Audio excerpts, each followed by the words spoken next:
Hello and welcome to EE233. I'm your instructor, Gregory Myers. This video, we're going to take another look at our student course registration system demo. And specifically what we're going to do is we're going to look at how to display a specific student that we have in our array.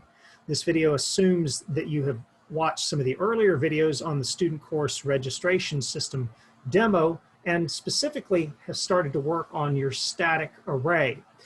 I would go ahead and open up some of your .h files as well as make sure that you have a copy of your students.csv. Now in this particular example, we've actually written a lot of the code that we're going to use, and instead what we're going to do is we're going to focus in on the main in the student course registration system driver.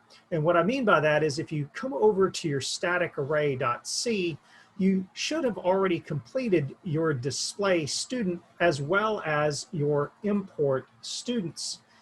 And if you recall, the import students just simply takes a file name and then sets it, updates the array that is provided with valid students. So we're going to go ahead and assume that you've gotten most of this working already.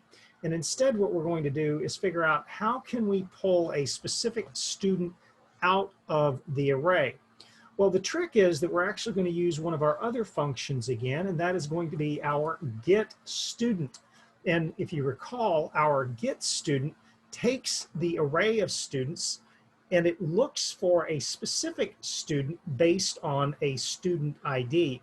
And the get student will return either false or true, specifically returning true, when it does find a student whose student ID matches. So we're going to leverage our get student, and then we're going to update our student singular that has been passed to the get student. From that point on, then we will simply call our display student, which accepts, once again, a single student and then displays the information about that single student. So once again, all of our functions are actually written. What we want to do is we want to think about the logical order in which to call them. So you'll want to go over to your driver and into your main, and you want to find then the specific switch combination for the student and then for the display. And if you'll note from your earlier video that we are using our argv square brackets 3 to provide the student ID for a given student. So the idea here is that the argv square bracket 0 would be your executable, argv square brackets 1 would be /student, argv square brackets 2 would be /display, and then argv square brackets 3 would be the specifics student ID. Now, just like in our earlier examples, we want to go ahead and use the string copy function to copy into the student ID variable that we have declared earlier at the top of our main. And we want to copy then the contents of argv square brackets 3. Now, in this particular video, we're not going to focus on any of the error checking that would need to go along with validating your student ID, but that's the purpose then of copying the argv square brackets 3 into your student ID. From here then, you want to go about the same steps that you would have done when we were adding or removing a student, in that the first thing that you want to do is you want to import all of your students. You then want to search for the given student. And if that's successful, we then want to turn around and display that student. So the first step we're going to do is we're simply going to use our results variable to capture then the output of our import students. We want to pass to this the file name, and in this case, we're going to still use our students.csv file from earlier.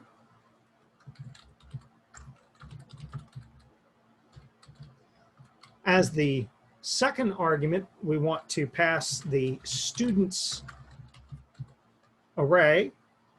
And then as the third argument, we want to pass by reference or by address our count variable so that we can keep track then of the number of valid students that are imported into our array from the file.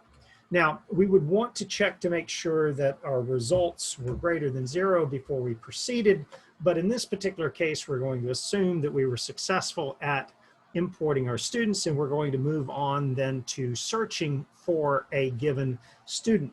And to do this, we once again say results are equal to, and in this case, what we're going to use is our get student.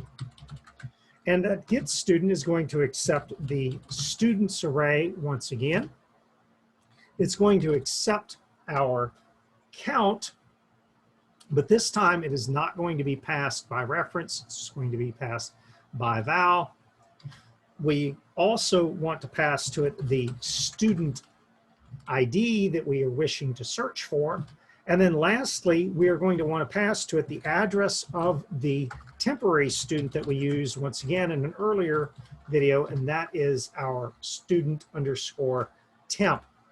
Now, in this particular case, it is important that we capture the return value and not just simply display it, because there would be no reason to display the student if we did not find a match. And in this case, what we're going to do is we're once again going to use this results variable, and we're going to check to see if results are equal to 1, and that simply indicates that we were successful in finding a matching student, and we would like to then display that particular student. And it is literally that straightforward. We will use our display function, our display student, and we're going to pass to our display student function, spelled correctly, of course. Our display student function will simply get then our student temp as an input argument.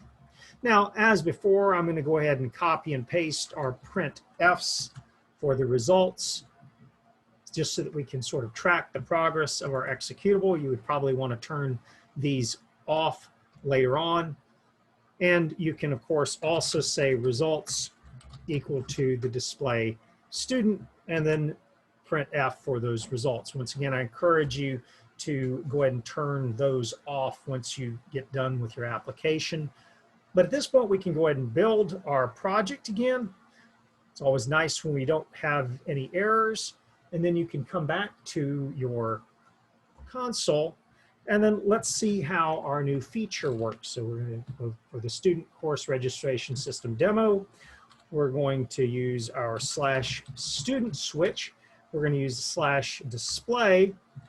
And if we forget to put in a ID, we should, of course, get the help. If we put in a valid ID, and you can verify that by just simply looking at the contents of your .csv file, in this case, I'm going to pass to it the G. Myers, you should see the information associated with the user G. Myers. We probably should go ahead and take a second just to check to see what happens when you put in an ID that does not exist in your file.